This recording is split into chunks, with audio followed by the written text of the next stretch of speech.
అఖిలభువనదీపం భక్తచిత్తాభ్యసూర్యం సురగుణమునిసేవ్యం తత్వమస్సాదిలక్ష్యం హరిహరసుతమీశం తారక బ్రహ్మరూపం శబరిగిరినివాసం భావయే భూతనాదం.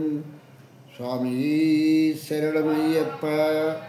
ప్రియమైన ఆత్మబంధువులారా, ఆశ్రిత వారి సౌజన్యంతో మనం ఈ భక్తి అనేటువంటి కార్యక్రమాన్ని మనం ప్రారంభించుకొని ఈ యొక్క కార్యక్రమంలో మనం ఎన్నో విషయాల్ని మనం తెలుసుకోవటం జరుగుతున్నటువంటిది. ఈ కాళహస్తీశ్వర శతకంలో చెప్తారు,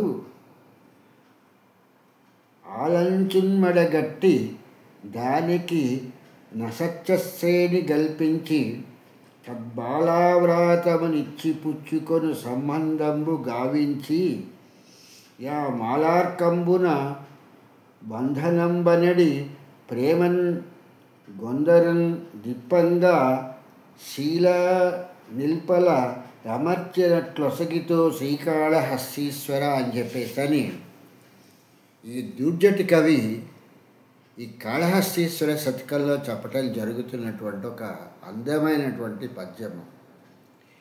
పరమేశ్వర, ఎందుకు మాకిటువంటి బంధాలను ఏర్పాటు చేస్తావు? అసలే మేము చాలా అజ్ఞానాంధకారంలో కుట్టుమిట్టాడుతున్నటువంటి మాకు ఈ బంధాలను ఎందుకయ్యా ఏర్పాటు చేస్తావు అని చెప్పేసని, ఓ కాళహస్తీశ్వర, ఈ యొక్క మానవలోకంలో భార్య అనే పేరున ఒక దానిని అంటగట్టి దాని ద్వారా సంతానము కలగజేయుతువు. ఆ సంతానము ఇచ్చుట బుచ్చుకొనుటయు అను కట్టుబాటు కల్పింతువు. ఈ కట్టుబాటు మానవరికంలో చుట్టరికమునడి ప్రేమలో కొందరిని తిప్పుచుందువు. ఇది ఒక శీలతో మరి ఒక శీల బిగించినట్లుగా ఉన్నది కదా శ్రీకాళహస్తీశ్వర. ఎందుకయ్యా ఈ యొక్క బంధనాల్ని కల్పిస్తావు? ఈ బంధనాల్ని కల్పించి భార్య అనేటువంటి దాన్ని కల్పించి ఆ భార్య ద్వారా ఈ సంతానాన్నిచ్చి ఈ బంధుత్వాలనిచ్చి ఈ అంతర్నాటకాన్నంతటినీ ఎందుకు నువ్వు ప్రోత్సహిస్తున్నావో అర్థం అవటమే లేదు. ఎందుకనంటే రాజభోగాలలో తేలినటువంటి నాలాంటి వాళ్ళకి రాజుల తాలూకు ఆశ్రయం అంటే ఏమిటో బాగా తెలిసినటువంటి విషయం. అలాగే కామక్రేలిలో అన్నట్టుగాను ఇటు భార్యా పిల్లలతోనూ అటు తెనాలి రామలింగడు చెప్పినట్టుగా తెనాలి రామకృష్ణుల వారు చెప్పినట్లుగా ఈ దుర్జటి కవి వేశ్యాలోలుడు అంటే ఈ యొక్క స్త్రీల పట్ల ఎంతో వ్యామోహంగా ఉండేటువంటి వాడు.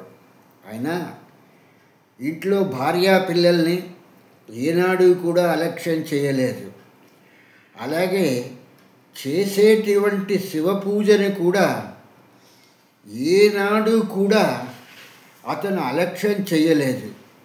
వాస్తవానికి చూస్తే ఇతను పొద్దున పూట ఆ ఒక్క విభూది అంటే ఆ విభూది పెట్టుకొని ఆ నుదుటిన బొట్టు పెట్టుకొని అపర పరమేశ్వర అవతారంలాగా ఉండి ఈ యొక్క నమక చమకాదులతో అన్నట్టుగాను ఆ యొక్క శివార్చన చేసేటువంటి వ్యక్తి దుర్జటి మహాకవి. ఇటువంటివి చూసిన వాళ్ళందరూ కూడా ఈయన ఎంత భక్తుడో కదా అని చెప్పేసని భ్రాంతి చెందేటువంటి పరిస్థితిలో ఈ యొక్క దుర్జటి కవి ఈ యొక్క పొద్దునంతా కూడా భార్యా పిల్లలతో ఉంటూ ఆ పరమేశ్వరుని అర్చించుకుంటూ ఆ పరమేశ్వరుడి తాలూకు కృపా కటాక్షాలని కోరుకుంటూ తన కోరికలన్నింటినీ తీర్చమని తన పిల్లల్ని ప్రయోజకుల్ని చేయమని ఇలాగ చూస్తే ఆ ఒక్క శివ పూజ చేస్తూ అపర పరమేశ్వరుడిలాగా ఉండేటువంటి వాడు. ఒకనాడు ఒక వ్యాపారస్తుడు ఈ యొక్క దుర్జటిని చూసి, ఆహా, ఎంత గొప్ప మహానుభావుడు అని చెప్పి అనుకుని ఆ రోజు ఉదయమే దుర్జటి కవి గారింటికి వెళ్ళి ఆ ఒక అభిషేకం చేస్తున్నటువంటి దుర్జటి కవిని చూసి చాలా ఆనందించి అతనికి కనకాభిషేకంతో అన్నట్టుగా, ఆ రోజుల్లో కనకాభిషేకం అంటే బంగారపు నాణెములతో అతన్ని అభిషేకం చేసి, మీలాంటి భక్తవత్సలుని చూడటం జరిగింది, మీలాంటి భక్త శిఖామణిని చూడటం జరిగింది, మీరు చేసేటువంటి పూజ చూస్తే అపర పరమేశ్వరుడే చేస్తున్నాడా, పరమేశ్వరుడి గురించి అనేటువంటి పరిస్థితిలో ఉంది అని చెప్పేసని ఆ వ్యాపారస్తుడు ఆ ఒక దుర్జటి మహాకవికి ఈ యొక్క కనకాభిషేకం చేయటం జరిగింది. ఆ కనకాభిషేకం చేసి అతను అక్కడి నుంచి నిష్క్రమించిన తర్వాత, అంటే వెళ్ళిపోయిన తర్వాత, పొద్దుగూకిన తర్వాత ఆ దుర్జటి కవి ఆ సానివాడకి వెళ్ళి ఒక వేశ్య చెంతన ఉంటుండగా ఆ వేశ్య చెంతకే పొద్దున దుర్జటి కవికి ఎవరైతే కనకాభిషేకం చేశారో ఆ కనకాభిషేకం చేసినటువంటి వ్యక్తే ఆ ఒక్క వేశ్య దగ్గరికి రావటం జరిగింది.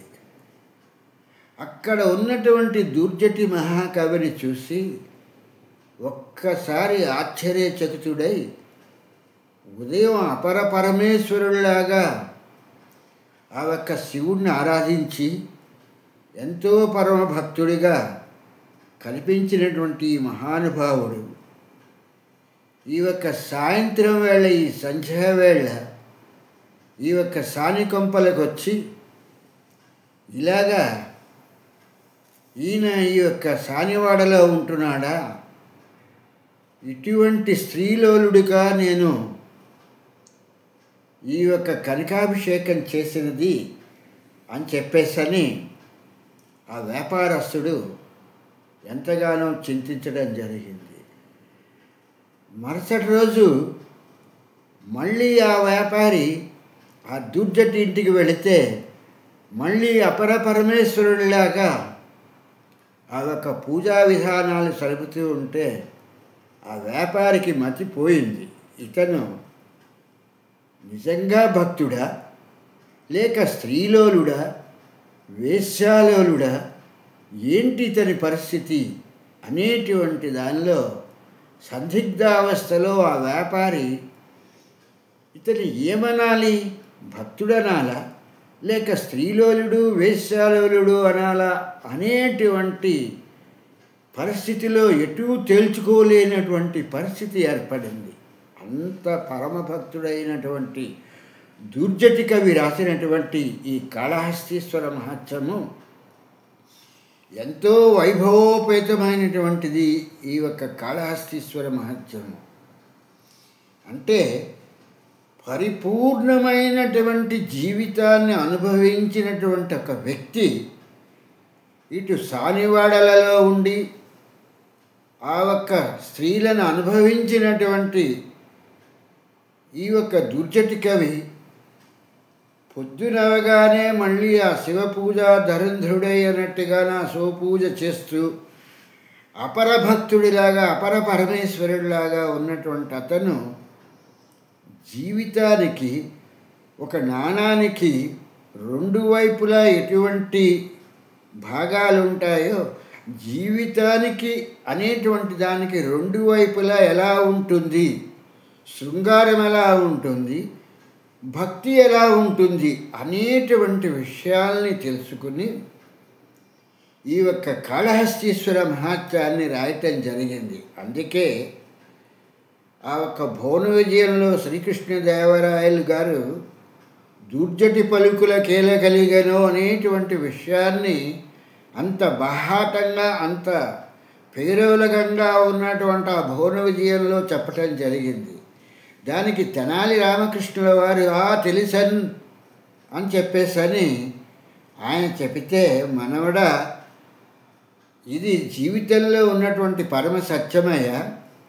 కాయలు గాచిపోయినవి, ఆ ఒక్క వేశ్యాకాంతలు నన్ను గిల్లి పీకి రక్కినటువంటి వీటికి నా శరీరమంతా కూడా కాయలు కాచిపోయింది. అయినా నేను పరమేశ్వరుని వదలలేదు, పరకాంతని వదలలేదు, అలాగే ముక్తి కాంతని కూడా నేను వదలలేదు అనేటువంటి విషయాన్ని తెనాలి రామకృష్ణుడికి దూర్జటి కవి చెప్పటం జరిగింది.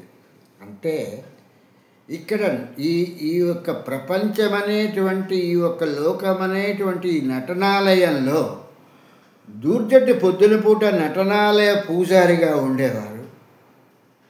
సాయంత్రం వచ్చేటప్పటికి ఈ యొక్క నటనాలయంలో కాంతిని అర్చించేటువంటి అర్చకుడుగా ఉండేవాడు. రాత్రి వచ్చేటప్పటికి ముక్తి కాంతను కోరుకునేటువంటి వ్యక్తిగా ఉండేటువంటి వాడు. అందుకే ఈ దూర్జటి కవి రాసినటువంటి ఈ యొక్క ఆలంచున్మడ గట్టి దానికి నసత్యశ్రేణి కల్పించి, ఒక పెళ్ళామని చెప్పేసని, ఒక భార్య అని చెప్పేసని, ఒక స్త్రీని నా మెడకి కట్టావయ్యా, దాని మెడకి నన్ను భర్తడని చెప్పేసని అసంకల్పమైనటువంటి అసత్యముతో మాకు ఒక బంధాన్ని ఏర్పాటు చేశావు.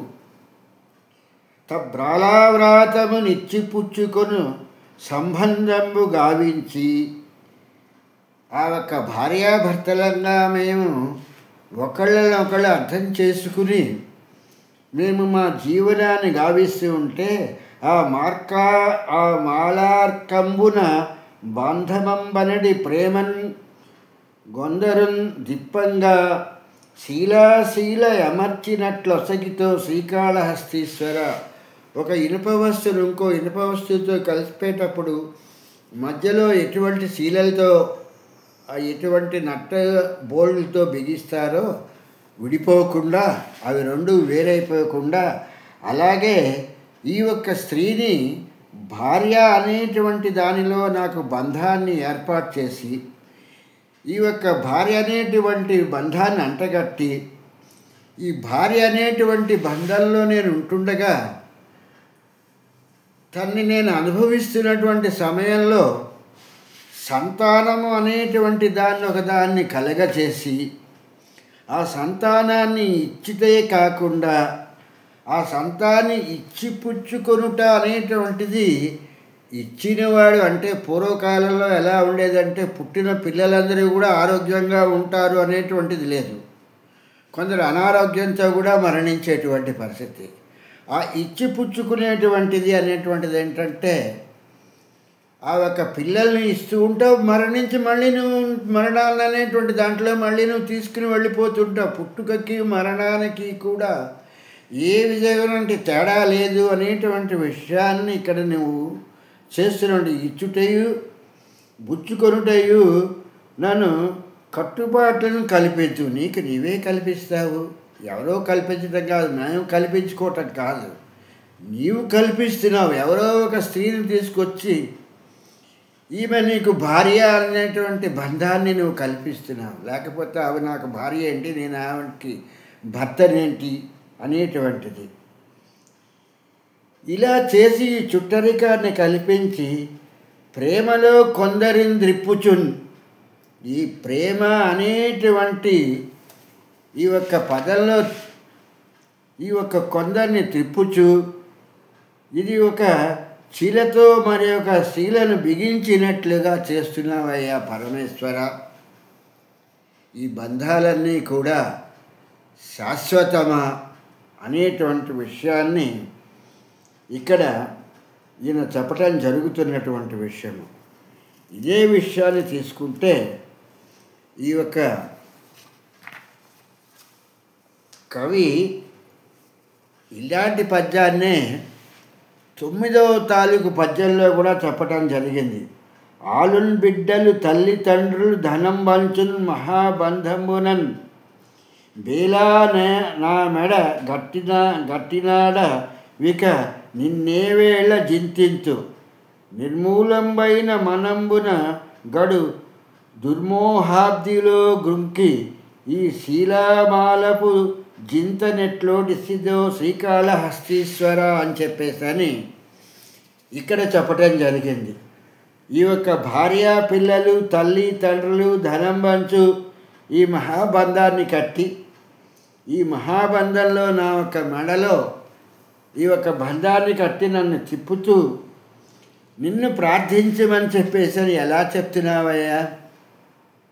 ఈ బంధాల్లో నుంచి విముక్తుడైన నిన్ను నేను ఎలా పూజించగలుగుతాను అని చెప్పేటువంటి దానికి ఇక్కడ ఈ 36వ పద్యంలో కూడా ఇదే విషయాన్ని చెప్తున్నాడు ఈ యొక్క దుర్జటి కవి.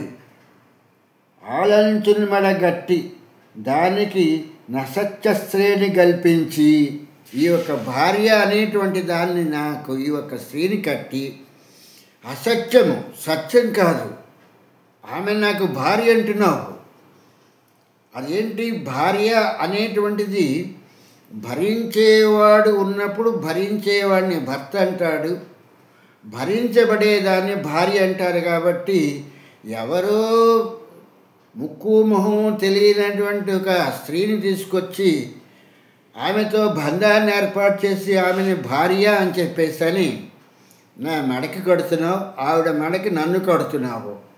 ఈ కట్టిందే కాకుండా ఈ ఒక్క పిల్లల్ని వీళ్ళని ఇచ్చావు అని చెప్పని ఇక్కడ చెప్తున్నాడు.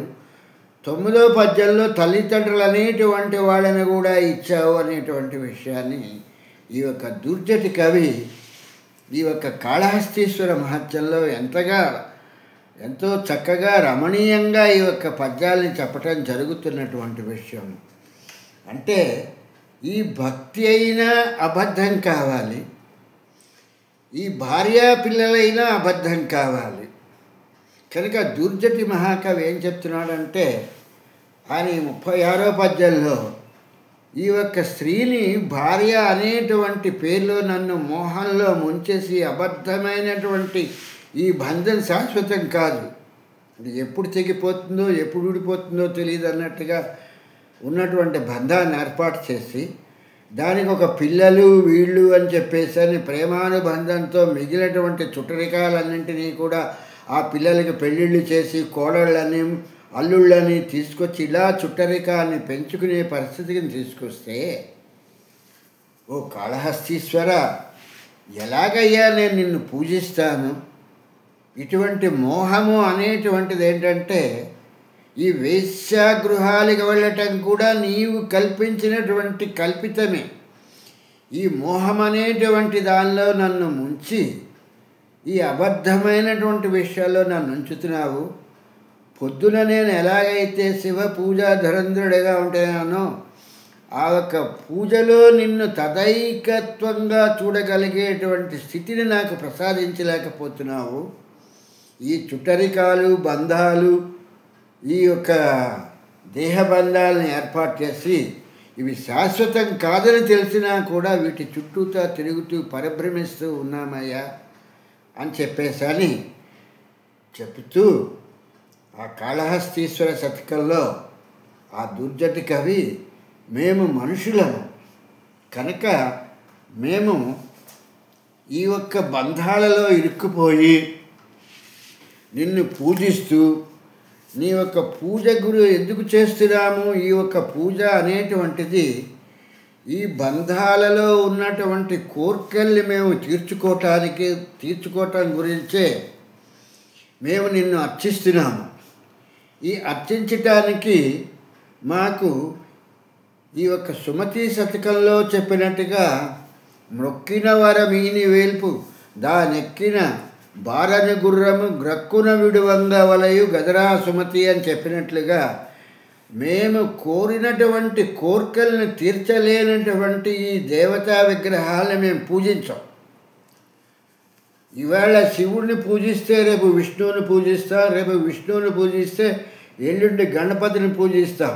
ఎందుకు ఇలా చేస్తున్నామంటే మా కోర్కెలు తీరాలి కాబట్టి, ఈ యొక్క బంధనాల్లో నువ్వు కల్పించావు కాబట్టి బంధనంలో మేము ఉంటున్నాం కాబట్టి పరమేశ్వర మాకు ఈ యొక్క కోరికలు తీరాలి కాబట్టి మా పిల్లలకి మంచి స్త్రీలతో వివాహం జరగాలి, మంచి కన్యలతో వివాహం జరగాలి, మా యొక్క ఆడపిల్లలకి మంచి భర్తలతో అంటే మంచి వాళ్ళతో వివాహం జరగాలి అని ఇలాంటి కోరికలన్నీ కోరుకుంటూ ఉండటం మూలంగా మేము ఎవరు మా కోరికలు తీరుస్తారో అటువంటి దేవతల్ని పూజించటానికి పూర్వమేమో యజ్ఞయాగాది క్రతువులు చేసేవారు. కృతయుగంలోనూ త్రేతాయుగంలోనూ ద్వాపరయుగం వరకు కూడా. ఇప్పుడు ఈ యజ్ఞయాగాది క్రతువు లేకపోవటం మూలంగా ఈ పూజలు అనేటువంటి వాటికి వచ్చినప్పుడు ఒకసారి మాకు మా ఒక కోరికలను తీర్చేటువంటి ఆ ఒక దైవాన్ని మేము ఈ యొక్క శివతత్వంగా కొలుస్తాము. లేదా మాకు మా ఒక కోరికలను తీర్చలేకపోతే ఆ ఒక శైవతత్వాన్ని తీసేసి వైష్ణవతత్వానికి వచ్చేసి వైష్ణవతత్వంలో విష్ణువు అని, వెంకటేశ్వర స్వామి అని, లేకపోతే సత్యనారాయణ స్వామి వ్రతం అని, లేకపోతే మిగిలినటువంటివి లక్ష్మీదేవి అని ఇలా ప్రారంభిస్తాము. అక్కడ కూడా మా ఒక కోరికలు తీరకపోతే లలిత, బాల, త్రిపుర సుందరి, లేకపోతే ఈ యొక్క మిగిలినటువంటి అమ్మవారి పేర్లు ఏవైతే ఉన్నాయో ఈ దుర్గా అనేటువంటి అష్టదుర్గ, నవదుర్గ అనేటువంటి ఈ యొక్క పేర్లతో వీటి రూపాలని ప్రతిరూపాలుగా చేసుకుని ఆ ఒక విగ్రహాలను పెట్టుకుని వాటికి అభిషేకాలు చేసుకుంటూ పూజలు చేస్తూ మా కోరికలు ఏమైనా తీరుతాయేమో అనేటువంటి పరిస్థితిలో మేము ఉంటున్నాము. శివుడిగా అర్చించిన, విష్ణువుగా అర్చించిన మా కోరికలు తీరకపోతే అప్పుడు శక్తి రూపంలో ఉన్నటువంటి ఈ ప్రకృతిని కాంతారూపంలో కూడా అర్చించటానికి మేము ఏ విధమైనటువంటి ముఖమాటము పడటలేదు. ఆ పడకుండా మేము ఆ స్త్రీ యొక్క ఈ యొక్క ప్రకృతి రూపాలైనటువంటి స్త్రీతత్వంలో ఉన్నటువంటి శాకాంబరి మల్లను ఏ పేరు పెడితే ఆ పేరు పెట్టేసి వాటికి పూజలు చేసేసుకుని అలాగైనా మా కోరికలు ఏమైనా తీరుతాయేమో అనేటువంటి పరిస్థితిలో ఉన్నామయ్యా. కనుక ఈ పూజలన్నీ చేయటానికి ఈ యొక్క విగ్రహాలన్నింటికి పూజ చేసేటువంటి విధానంలో ఏ విధమైనటువంటి మార్పు లేదు. ఇక్కడ విగ్రహాలు మారుతున్నాయి. శివుడి విగ్రహం ఉంటేనేమో ఈ యొక్క మహన్యాసపూర్వకంగా నమక చమకాలతో ఈ యొక్క రుద్రాభిషేకాన్ని చేసి ఈ యొక్క సహస్రనామాలతోనూ అష్టోత్తరాలతోనూ పూజ చేస్తున్నాము. ఈ శివాంశ సంభూతమైన విగ్రహాన్ని తీసేసి విష్ణువుని తీసుకున్నట్టయితే అక్కడ విష్ణువు కూడా ఇదే నమక చమకాలతోనూ ఈ యొక్క మహన్యాసంతోనూ కూడా అక్కడ కూడా ఇదే అభిషేకం చేస్తున్నాము. అభిషేకం చేసి అక్కడ కూడా సహస్రనామాలతో అన్నట్టుగానే పూజలు చేస్తున్నాము. అలాగే సత్యనారాయణ స్వామి వ్రతం అని కూడా ప్రారంభించి అక్కడ కూడా నీ తాలూకు ఒక విగ్రహం అనేటువంటి ఒక ప్రతిరూపాన్ని పెట్టుకుని ఆ విగ్రహానికి కూడా మహన్యాసపూర్వకంగా ఈ యొక్క రుద్రాభిషేకం అనేటువంటిది ఏదైతే నమక చమకాదులతో చేసేటువంటి రుద్రాభిషేకం ఉందో అదే రుక్కులతో ఆ యొక్క సత్యనారాయణ స్వామి అనేటువంటి ప్రతిరూపాన్ని కూడా మేము అలాగే చేసేస్తున్నాం. కానీ నీవు మా కోరికలు తీర్చలేకపోతే తీసుకెళ్ళి నిన్ను గంగపాలు చేసేసి గంగలో నిమజ్జనం చేసేసి మళ్ళీ శక్తి అనేటువంటి లలితని కానీ, అంబికని కానీ, కనకదుర్గని కానీ, వారాహి అని కానీ ఇలా రకరకాలైనటువంటి పేర్లతో ఈ యొక్క స్త్రీమూర్తిగా స్త్రీతత్వంలో శక్తిగా తీసుకుని నిన్ను మేము పూజించడానికి మాకు ఏ విధమైన అభ్యంతరాలు ఏమీ లేవయ్యా. మేము చక్కగా ఒక విగ్రహాలని కూడా పెట్టి మహన్యాసపూర్వకంగా మేము నమ్మక చమకాదులతో అభిషేకం చేసి ఆ ఒక అభిషేకంతో పాటు ఈ చండీ, నవచండీ, సప్తచండీ అనేటువంటి వాటిని కూడా చేసి ఈ యజ్ఞం అనేటువంటి ఒక హోమాన్ని చేసి అందులో పూర్ణాహుతులు కూడా మేము చెల్లించేసి మా ఒక కోరికలు తీర్చుకోవటం గురించి మేము పాకుళ్ళాడతాము. మేము మానవులం. మాకు కావలసినటువంటిది మా కోరికలు తీరటమే తప్పితే మేము ఏ దేవుణ్ణి స్థిరంగా పూజిస్తున్నాము అనేటువంటిది మాకు ఏ విధమైనటువంటి దోషము లేదయ్యా. మాకు కావలసినటువంటిది మా కోరికలు తీర్చగలిగేటువంటి దేవుడు ఆయన. ఎవరైనా కానీ స్త్రీమూర్తి కానీ పురుషమూర్తి కానీ ఏ పేరుతో పిలవని ఏవైనా కానీ మా కోరికలు తీర్చగలిగేటువంటి ఏదైతే విగ్రహం ఉందో ఏదైతే రూపం ఉందో దానికి మేము ఈ యొక్క అతిథి పూజలతో పాటు మహన్యాసపూర్వకంగా ఈ నమ్మక చమకాదులన్నింటితో కూడా పూజ చేసి అష్టోత్తర శతనామాలతో ఈ యొక్క ఆడంబరంగా మేము పూజలన్నింటినీ కూడా మేము చేసేస్తాం తప్పితే వదలము. అది మా కోరిక తీరాలి. ఆ పూజ చేశాము అంటే మా కోరిక తీరాలి. ఆ భగవంతుడు అనేటువంటి వాడు శివుడిగా కానీ విష్ణువుగా కానీ అమ్మవారిగా కానీ ప్రత్యక్షమయ్యో పరోక్షంగానే మా కోరికలు తీర్చగలిగేటువంటి స్థితిలో ఉండాలయ్యా. అందుకనే ఈ యొక్క పూజా విధానాలన్నింటినీ మేము నమ్ముకుని వీటన్నింటినీ కూడా పూర్వమేమో పూజ అనేటువంటిది ఒక పనిగా తీసుకున్నట్టుగా చేసేవాళ్ళు. ఆ తర్వాత దాన్ని క్రియగా చేసేవాళ్ళు. ఇప్పుడు మేము కర్మ సిద్ధాంతంలోకి వచ్చేసాం. భగవద్గీతలో చెప్పినటువంటి కర్మ సిద్ధాంత యోగానికి వచ్చేసి మా యొక్క కర్మతో నీకు కూడా కర్మని అంటగట్టి నిన్ను పూజలు చేస్తున్నామయ్యా. ఈ యొక్క కలియుగంలో ఈ యొక్క కర్మ సిద్ధాంతంలో మేము పూజించేటప్పుడు ఏమవుతుందంటే ఇది ఎంత అపభ్రంశం అయిపోతున్నా కూడా ఈ యొక్క శంకరాచార్యుల వారు రాసినటువంటి ఏదైతే సౌందర్యహరి ఉన్నదో వీటన్నింటినీ తీసేసుకుని అన్ని స్తోత్రపట్నాలు కూడా మేము చాలా గట్టిగా చేసేస్తామయ్యా చదువుతూ. మా ఇల్లే కాదు పక్క ఉన్నటువంటి వాళ్ళ ఇళ్ళకి కూడా వినిపించేటట్లుగా మేము చాలా గట్టిగా చదివి మా యొక్క భక్తిని మేము ప్రదర్శించుకుంటాము. ఆ ప్రదర్శించుకున్నప్పుడు మాకు నువ్వు ప్రత్యక్షమయ్యి అంటే ఆ యొక్క దేవతామూర్తి రూపంలో కాకపోయినా నువ్వు ఎలాగోలాగా మేము కోరుకున్నటువంటి మా కోరికలన్నింటినీ తీర్చి మా యొక్క భ్రమలన్నింటినీ తొలగించి నీవు భ్రమరాంబిక సహితుడు అయినందుకు ఆ భ్రమలను తొలగించి మమ్మల్ని ఈ కష్టాలలో నుంచి కాపాడి మమ్మల్ని ఈ యొక్క బాహ్యక్రియలు అనేటువంటి ఈ యొక్క ఏదైతే కర్మ సిద్ధాంతము ఈ కర్మ తత్వము ఉందో మాకు ఆధ్యాత్మిక తత్వం అవసరం లేదు. మానవ జీవితం క్షణభంగరమైనటువంటిది, ఇది శాశ్వతం కాదు అని తెలిసినప్పటికీ కూడా కాళహస్తీశ్వర మా చాంచల్యంతో నిన్ను రకరకాలుగా పూజిస్తున్నాం కాబట్టి మా కర్మ కొలిది మమ్మల్ని వదిలేయకుండా ఈ కర్మ సిద్ధాంతంలో నీ కర్మగా భావించి ఈ పూజలన్నీ కూడా నువ్వు కర్మ సిద్ధాంతంలో తీసుకుని మా కోరికల్ని నెరవేర్చవయ్యా అని చెప్పేసని ఈ యొక్క దుర్జటి మహాకవి ఈ కర్మ సిద్ధాంతం గురించి ఈయన దీన్ని హేళన చేస్తున్నాడా లేక ఈ కర్మ సిద్ధాంతానికి నిజంగా ప్రాముఖ్యతనిచ్చి మాట్లాడుతున్నాడా అనేటువంటి విషయం రెండింటికి కూడా మధ్యస్థంగా ఈ కాళహస్తీశ్వరుణ్ణి ఈయన నిజంగానే ఆ కుష్ఠవ్యాధి వచ్చిన తర్వాత సువర్ణముఖి నదిలో స్నానం చేయటంతో ఆ కుష్ఠవ్యాధి పోయి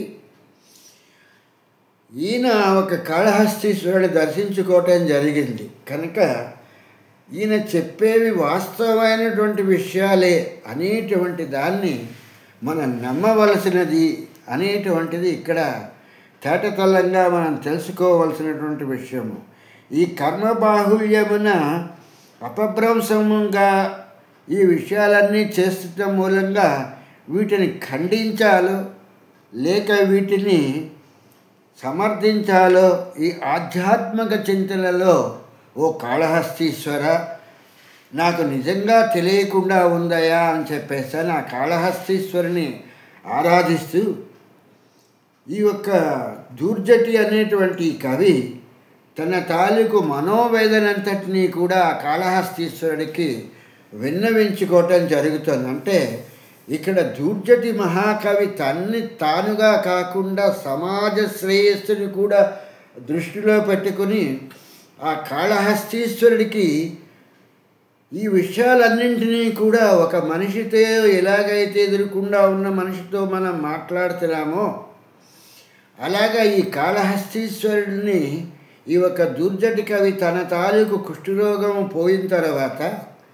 ఆ సువర్ణముఖి నదిలో స్నానం చేసిన తర్వాత ఆ మహాత్యానికి ఆయన చాలా ఆనందిస్తూ ఆ ఒక పరమేశ్వరుడికి ఈ విషయాలన్నీ చెప్పటం జరుగుతోంది. కాబట్టి మనం కూడా కనీసము అతిగా ఈ యొక్క కర్మ సిద్ధాంతంలో ఇరుక్కుపోకుండా ఆ సుమతి శతకం కర్త చెప్పినట్టుగా మోహరమున దానెక్కిన బారని గుర్రము గ్రక్కున విడువంగ వలయు గదరా సుమతి అన్నట్టుగాను ఈ మొక్కితే వరమియ్యలేనటువంటి దేవుళ్ళని వదిలేసి అంటే ఇలా ఎంతకాలం పరిగెడతాము?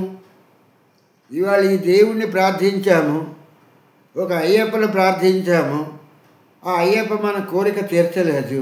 వెంటనే మన ఇంట్లో ఉన్నటువంటి విగ్రహాలు తీసుకెళ్ళి హుస్సేన్ సాగర్లోనో లేకపోతే ఏ ఒక సాగరంలోనో మనం వాటిని ఆ నీళ్ళలో నిమజ్జనం చేసేస్తాం. నిమజ్జనం చేసి కొత్తగా వచ్చేటువంటి ఇప్పుడు వస్తున్నటువంటి వారాహియో లేకపోతే చండీయనో ఇలా ఎంతకని వెంపర్లాడి పరిగెడతాము?